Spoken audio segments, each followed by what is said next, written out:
So hello mga koys, so mayroon tayong panibagong update para sa ating Gilas Pilipinas. Mayroon ng Final 12 ang Gilas Pilipinas. Bago pa man ilabas ito sa publiko mga koys ay nag-leak na ito sa Facebook.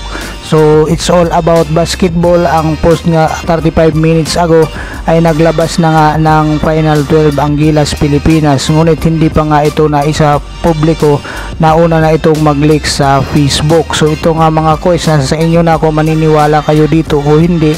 Pero ito yung Final 12 ng Gilas Pilipinas na nilabas ng SBP na hindi pa nga nila formal na sinasa publiko. Pero ito number 1 to si Kiefer Rabina, nakapasok nga si Kiefer Rabina 6'0". Itong si Scottie Thompson 6'1" ang height.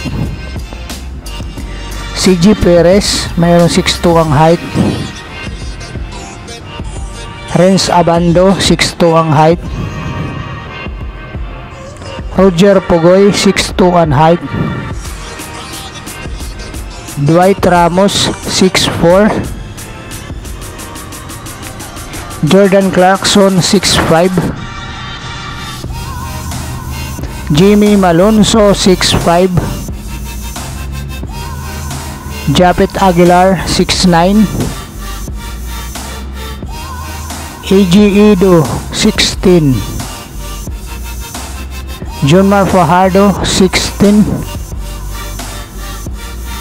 At Kai Soto 7'2". So dito nga mga koys, nasa sa inyo kung maniniwala kayo dito o hindi.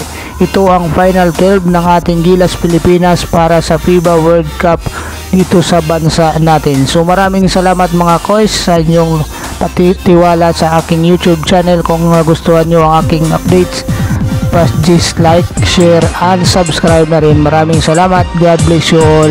Bye bye.